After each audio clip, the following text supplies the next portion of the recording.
بسم اللہ الرحمن الرحیم. میں ہوں عامر شاہ سکیر اور آپ دیکھ رہے ہیں میرا فیس بک پیج اور یوٹیوب چینل. جس طریقے سے آپ جانتے ہیں کہ مسجد نبوی میں حکومتی اراکین کے خلاف نعرے بازی کی گئی، اسی سلسلے میں چند اپڈیٹس ہیں. رات گئے پاکستان میں پاکستان تحریک انصاف کے چیئرمین عمران خان اور ان کے باقی جو پارٹی کے سیاسی رہنما ہیں ان کے خلاف پاکستان میں ایک FIR نامزد کر دی گئی ہے، اور اسی کے تحت چند گرفتاریاں بھی عمل میں لائی گئی ہیں. سب سے پہلے رات گئے عمرے کی ادائیگی سے واپسی پر پاکستان تحریک انصاف کے سابقہ MNA اور سابقہ وزیر داخلہ شیخ رشید احمد کے بھتیجے شیخ راشد شفیق کو ایئرپورٹ سے گرفتار کیا گیا. رپورٹس کے مطابق شیخ راشد شفیق نجی ایئرلائنز کی پرواز سے اسلام آباد پہنچے تھے. شیخ راشد شفیق نے مسجد نبوی میں وفاقی وزراء کے ساتھ پیش آئے افسوسناک واقعہ پر خوشی کا اظہار کیا گیا تھا. ذرائع کا یہ بھی بتانا ہے کہ شیخ راشد شفیق کو اسلام آباد سے گرفتار کرنے کے بعد FIA کے سیل میں شفٹ کر دیا گیا ہے. مسجد نبوی میں پیش آئے افسوسناک واقعہ کے خلاف فیصل آباد میں عمران خان سمیت تقریباً 150 افراد کے خلاف مقدمہ درج کیا گیا ہے. مقدمہ درج کرنے کے بعد اس میں جو دفعات شامل ہے اس میں توہین مذہب کی دفعات بھی شامل ہے، اور ان کے علاوہ 4 دفعات لگائی گئی ہیں، اور اگر ان کی قانونی حیثیت دیکھیں تو ان کے تحت عمر قید بھی ہو سکتی ہے. FIR میں کہا گیا ہے کہ مسجد نبوی میں پاکستانی زائرین کو ہراساں کر کے شہر الاسلام کی انجام دہی کی جا رہی تھی اس سے زبردستی روکا گیا. یہ سارا واقعہ سوچی ساجی ایک سازش کے تحت ہوا. مقدمے میں یہ بھی کہا گیا کہ شیخ رشید کے بھتیجے شیخ راشد کی قیادت میں 150 افراد کو سازش کے ذریعے سعودی عرب بھجوایا گیا، اور برطانیہ سے بھی ایک وفد سعودی عربیہ پہنچا جس نے یہ سب کیا.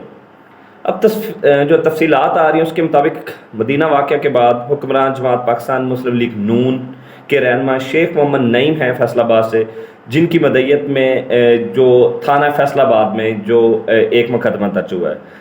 درخواست میں مسلم لیگ نون کے رہنما کا کہنا تھا کہ پاکستان تحریک انصاف کے کارکنوں نے نعرے لگا کر مسجد نبوی کا جو ایک تقدس تھا پامال کیا، ان کے خلاف سخت کارروائی ہونی چاہیے. اور ان کے علاوہ مسلم ممالک کے جو جتنے بھی مسلمان آئے تھے ان کی بڑی دل آزاری ہوئی ہے. انہوں نے یہ بھی کہا کہ ایسی حرکتوں سے اربوں مسلمانوں کے دل دکھی ہوئے ہیں. درخواست میں سابقہ وزیر اعظم عمران خان، سابقہ وفاقی وزیر فواد چودھری شیخ رشید اور ان کے علاوہ PTI رہنما شیخ راشد شفیق، صاحبزادہ جہانگیر چیکو، نبیل مسرت، اعجاز الحق، عمیر لیاس رانا، برسٹر عامر، گوہر جلانی سمیت جو باقی رہنماؤں کے نام شامل ہیں. دوسری طرف پاکستان تحریک انصاف کے رہنما فواد چودھری اور شیخ رشید کا بھی اس پہ رد عمل آ چکا ہے. تحریک انصاف کی لیڈرشپ پر مختلف حصوں میں FIR کی جا رہی ہیں. یہ ایک لانگ مارچ کا اعلان ہونے کی وجہ سے سب کر رہے ہیں، یہ کہنا ہے فواد چودھری صاحب کا، اور ان کا یہ بھی کہنا ہے کہ جو پاکستان کی امپورٹنٹ حکومت ہے وہ گھبرا گئی ہے. پہلے ہم کہتے تھے کہ گھبرانا نہیں ہے، اب ہم کہہ رہے ہیں کہ آپ گھبرا لیں، کیونکہ وہاں کا ایک سمندر آنے والا ہے جو آپ کو بہا کے لے جائے گا. جب دماغ سن ہو جائے تو ایسی اوچھی حرکتیں کی جاتی ہیں. یہ کہنا تھا فواد چودھری صاحب کا. اور انہوں نے یہ بھی کہا کہ آج ایک عجیب و غریب بات یہ ہے کہ آج اس شخص پہ FIR دی گئی جس نے ہمیشہ ریاست مدینہ کی بات کی، جس نے ہمیشہ اسلام کا درس دیا، جس نے ہمیشہ اسلامک فوبیا پہ بات کی اور جس نے پیارے نبی صلی اللہ علیہ وسلم اور پیارے نبی کے بعد اسلام کی بات کی. آج اسی شخص پر FIR توہین مذہب کی درج کر دی گئی ہے. یہ FIR نہیں بلکہ مسلمانوں کے منہ پر ایک تماچا ہے، جس میں مسلمان کسی دوسرے مسلمان پر بغیر کسی ثبوت کے توہین مذہب کا مقدمہ درج کروا رہے ہیں. اور اسی کے بعد سابقہ جو وزیر داخلہ شیخ رشید، ان کا بھی کہنا تھا کہ جو ان کے بھتیجے گرفتار ہوئے ہیں، ان کا کہنا تھا کہ راشد شفیق کی گرفتاری کی تو مذمت کرتا ہوں میں، یہ حکومت کی ایک انتقامی کارروائی ہے. میڈیا سے گفتگو میں شیخ رشید نے بڑے واضح طور پہ کہا کہ 150 لوگوں پہ مقدمہ درج کرنے کے بعد ان کے گھروں پہ چھاپے مارے جا رہے ہیں. اور انہوں نے مزید کہا کہ یہ جو پاکستانی موجودہ حکمران ہیں یہ جہاں بھی جائیں گے ان کے خلاف نعرے لگیں گے، لوگ ان پہ انڈے اور ٹماٹر ماریں گے، اور یہ سارا کچھ جان بوجھ کے یہ ایک انتقامی کارروائی کی صورت میں کر رہے ہیں ہمارے ساتھ، جبکہ ہم سعودی عربیہ میں موجود بھی نہیں تھے. اس کے باوجود ہم پہ یہ ایک FIR جو لانچ کی گئی ہے. اب اس ساری صورتحال سے نپٹنے کے لیے پاکستانی سٹیک ہولڈرز جتنے بھی پاکستان کے ادارے ہیں انہیں مل بیٹھ کے فیصلہ کرنا ہوگا. اس آئینی بحران سے نپٹنے کے لیے جو ایک حکمت عملی پاکستان کی تمام سیاسی پارٹیوں کو، بلکہ میرے خیال میں یہ کرنا ہوگا کہ وہ انتقامی کارروائی سے گریز کرے. تمام اداروں کو آئینی حدود میں کام کرنا چاہیے. اور مزید اسی سلسلے میں ہمارے ساتھ ماہر قانون جناب حافظ جلال حیدر صاحب جو پاکستان تحریک انصاف اور عباس کے رہنما بھی ہیں، آئیے ان سے بات کرتے ہیں. جس طریقے سے آپ جانتے ہیں کہ کل پاکستان تحریک انصاف کے رہنما عمران خان اور باقی لوگوں پر ایف آئی آر دی گئی ہیں، اور جس کا متن یہ بنایا گیا ہے کہ جو مسجد نبی صلی اللہ علیہ وآلہ وسلم میں نعرے بازی ہوئی یا جتنا بھی اس مسجد کے تقدس کو پامال کیا گیا، اس کی وجہ پاکستان تحریک انصاف کے جو حکمران ہیں یا لیڈران ہیں. اسی سلسلے میں ہمارے ساتھ ماہر قانون دان جناب حافظ جلال حیدر صاحب بھی موجود ہیں، اور یہ پاکستان تحریک انصاف کے رہنما میں بھی ہیں. آئیے ان سے بات کرتے ہیں اور جانتے ہیں کہ یہ سارے اس تنازع کو کیسے دیکھتے ہیں، اور یہ جو ایف آئی آر دی جا رہی ہیں اس کا بیسک کیا ہوگا، اور گرفتاریاں بھی عمل میں لائی جا رہی ہیں، جسے میں رات ایک جو سابقہ وفاقی وزیر داخلہ سے شیخ رشید صاحب ان کے بھتیجے کو گرفتار کیا گیا ہے. اسی سلسلے میں بات کرتے ہیں حافظ جلال حیدر صاحب سے. جی سر بتائیے گا کہ جو یہ گرفتاریاں ہو رہی ہیں اور جو ایف آئی آر فیصل آباد میں ہوئی ہے، یہ اس سارے معاملات کو آپ کس طریقے سے دیکھتے ہیں اور اس کا کیا ہونے والا ہے؟ بسم اللہ الرحمن الرحیم. ایاک نعبد و ایاک نستعین. بلغ العلا بکمالہ کشف الدجی بجمالہ حسنت جمیع خصالہ صلوا علیہ وآلہ. آپ صلی اللہ علیہ وسلم پر میرے اور میرے ماں باپ کی جان قربان. میں آپ صلی اللہ علیہ وسلم کے روضہ اور ان کے جو شاعر اسلام ہیں ان کی عزت تکریم کا قائل ہوں، حامی ہوں، اور جو کچھ وہاں ہوا اس کو میں کنڈیم کرتا ہوں.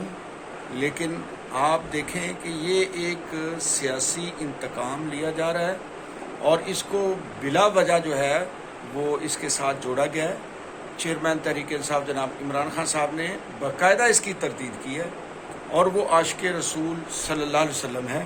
اسلامی فوبیا پر اس نے کام کیا ہے، اور اس کی یو این او میں تقریریں جو ہیں وہ ہر طرف ہر اسلامی ملک میں سرائی گئی ہیں. اور دیکھیں توہین رسالت پر انٹرنیشنل لیول پر اگر کسی نے مؤثر آواز اٹھائی ہے تو وہ چیئرمین جناب تحریک انصاف عمران خان صاحب ہیں، اور ان کی اس آواز پر جو ہے قانون سازی ہوئی ہے. اب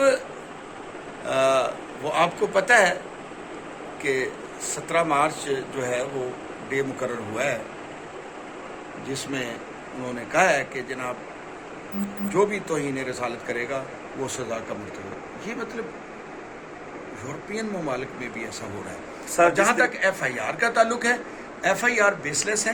اب وہی بات ہے، وہ کہتے ہیں جی یہ سازش انہوں نے تیار کی.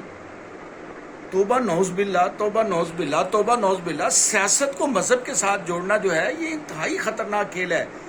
بھائی آپ لوگ سول وار کی طرف جا رہے ہو، آپ پاکستان کی سالمیت نہیں چاہتے، آپ لوگوں کو لڑوانا چاہتے ہیں، اس طرح دنگا فساد کروانا چاہتے ہیں. ہم ہر جگہ پر کہہ رہے ہیں کہ وہ جو وہاں پہ ہوا غلط ہوا ہے، جس نے آواز اٹھائی ہے غلط کیا ہے. مسجد کے اندر ہوا ہے، مسجد کے باہر ہوا ہے، میں اس طرف جاتا ہی نہیں ہوں. میں کہتا ہوں جو اس جگہ پہ کسی نے آواز اٹھائی ہے ان کو پکڑیں، ان کو سزائیں دیں. اور اس بات کو عمران خان صاحب کے ساتھ جوڑنا اور ان کی ٹیم کے خلاف ایف آئی آر درج کروانا، یہ آپ سول وار پاکستان میں لگوانا چاہ رہے ہیں. میں ارباب اختیار سے یہ گزارش کروں گا، خدا را آپ بر وقت اس بات کو سنبھالیں. بصورت دیگر بات بہت آگے جا رہی ہے، اور یہ دنگے فساد ہوں گے، لڑائیاں ہوں گی، عدم برداشت ہو رہا ہے. مہربانی کریں، سیاسی اختلافات اپنی جگہ پر، اپنے آپ کو نارمل رکھیں، ایک دوسرے کی رائے کا احترام کریں، اور سیاست کو سیاست کی حد تک رکھیں. اس کو مذہبی رنگ نہ دیں. مہربانی کریں، ہر لحاظ سے اس کو کنڈم کرتا ہوں، اور ایف آئی آر جو ہے وہ فی الفور خارج کی جائے. اور میں عدلیہ سے گزارش کرتا ہوں اس پہ سو موٹو آپ کا بنتا ہے، آپ سو موٹو لیں، اور تاکہ یہ جو خانہ جنگی کی بیس بنائی جا رہی ہے اس کو آپ یہیں پہ ختم کر دیں اور اپنا نام روشن کریں. بہت مہربانی، بہت شکریہ. سر ایک اور میں سوال پوچھنا چاہوں گا. جس طریقے سے رات وفاقی وزیر داخلہ جو سابقہ تھے شیخ رشید صاحب کے بھتیجے کو گرفتار کیا گیا, کچھ دیر پہلے میڈیا پہ خبر بریک ہوئی ہے کہ عمران خان صاحب جو پاکستان تحریک انصاف کے چیئرمین ہیں یا باقی کسی بڑے سیاسی رہنما کو بھی گرفتار کیے جانے کا امکان ہے. تو اس صورت میں پاکستان تحریک انصاف یا ایک قانون دان کی حیثیت سے آپ کیا دیکھتے ہیں؟ دیکھیں یہ FIR ہی بیس لیس ہے, غلط ہے, اس میں کوئی ثبوت ہی نہیں ہے, ثبوت کے بغیر کسی کو پکڑا نہیں جا سکتا. تو میں یہ گزارش کر رہا ہوں کہ اگر یہ ایسا قدم اٹھائیں گے تو یہ ٹورڈز سول وار جو ہے وہ ایک قدم ہوگا, اور یہ پاکستان کی گورنمنٹ جو اب ہے پپٹ گورنمنٹ اس کو بھی سوچنا ہے, اور ارباب اختیار جو ہے عدلیہ کو بھی سوچنا ہے, اور فوج کو بھی سوچنا ہے کہ پاکستان کو جو ہے وہ متحد رکھنا ہے, اور یہاں پہ خانہ جنگی سے ہم نے بچنا ہے. جی, جس طریقے سے ہمارے ساتھ موجود تھے حافظ جلال حیدر صاحب جو ماہر قانون بھی ہیں اور پاکستان تحریک انصاف فورٹ عباس کے رہنما بھی ہیں, یہ بات کر رہے تھے. اور ظاہری سی بات ہے کہ پاکستان تحریک انصاف کے وہ سیاسی رہنما ہوں, ورکرز ہوں, سوشل میڈیا ایکٹیوسٹ ہوں, جتنے بھی لوگ ہیں وہ ایک آواز بلند کر رہے ہیں کہ یہ ایک انتقامی کارروائی کی جا رہی ہے, اور اس صورت میں پاکستانی عدالتوں کو جتنے بیوروکریٹس ہیں یا ایک ادارے ہیں جو پاکستان کے کام کر رہے ہیں وہ آئینی حدود میں رہ کے کام کریں گے تو پاکستان کے لیے بہتری ہے, ورنہ یہ ایک سول وار کی جانب بڑھتا ہوا ایک اہم قدم ثابت ہوگا.